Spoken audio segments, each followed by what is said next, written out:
আসসালামু আলাইকুম বন্ধুরা, আশা করি সবাই ভালো আছেন। কেয়ামতের দিন কারা আল্লাহর সুদৃষ্টি পাবে না জানেন?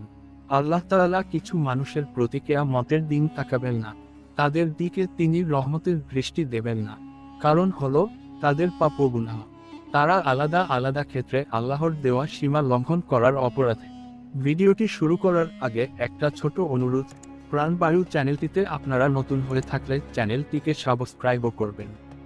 কাদের প্রতি আল্লাহ তাআলা কিয়ামতের দিন তাকাবেন না, তাদের সংক্ষিপ্ত তালিকা ও তাদের নিয়ে হাদিসের কিছু বক্তব্য।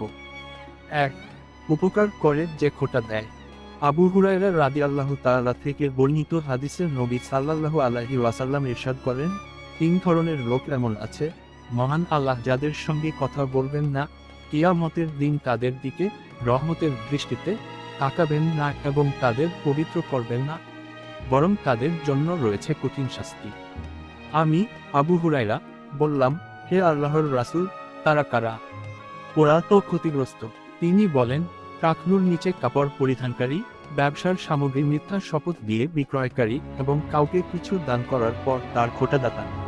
মুসলিম, হাদিস ২৯৪। ২. পোশাক পরে যে অহংকার করে।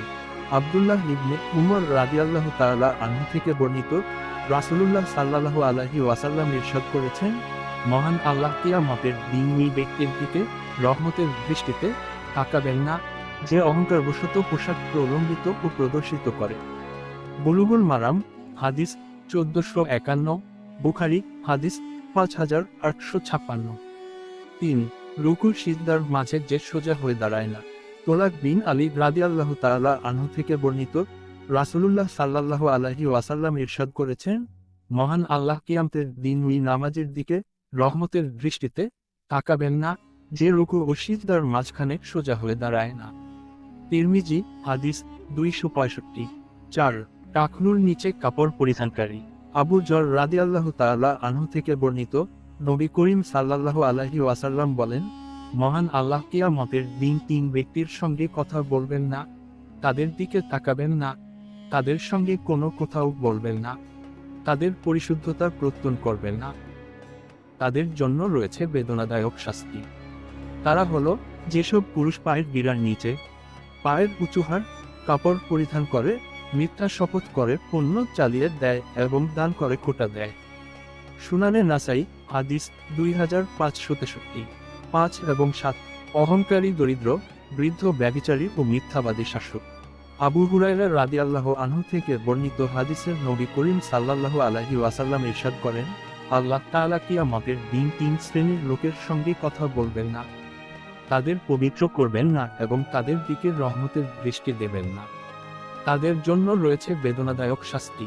তারা হলো বৃদ্ধ ব্যভিচারী, মিথ্যাবাদী শাসক ও অহংকারী দরিদ্র। মুসলিম শরীফ, হাদিস ২৯৬। ৮ এবং ১০. মাতা পিতার অবাধ্য, নারী হয়ে পুরুষের সাদৃশ্য অবলম্বনকারী ও দায়ী।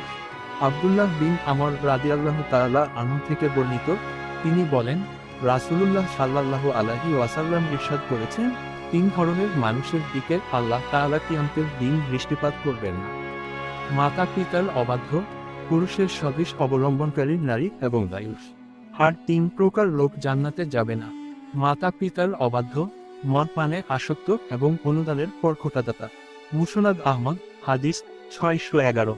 দায়ুষ ওই ব্যক্তি যার স্ত্রীর কাছের পর পুরুষ প্রবেশ করে, অথচ সে কিছুই মনে করে না, বরং চুপ থাকে। ১১. সমকামী ও পথের সঙ্গমকারী।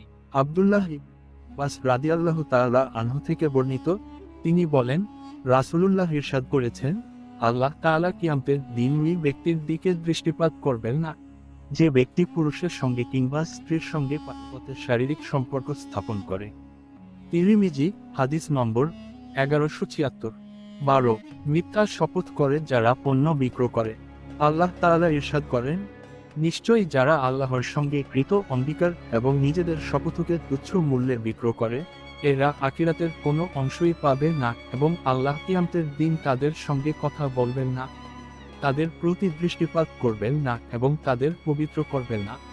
বস্তুত তাদের জন্য আছে যন্ত্রণাদায়ক শাস্তি। সূরা আলে ইমরান, আয়াত ৭৭। আল্লাহ তাআলা আমাদের এই সব পাপ থেকে দূরে রাখুন, আখিরাতের জন্য নিজেদের প্রস্তুত করার তৌফিক দিন। আমিন। ভিডিওটি শেষ পর্যন্ত দেখার জন্য অশেষ ধন্যবাদ।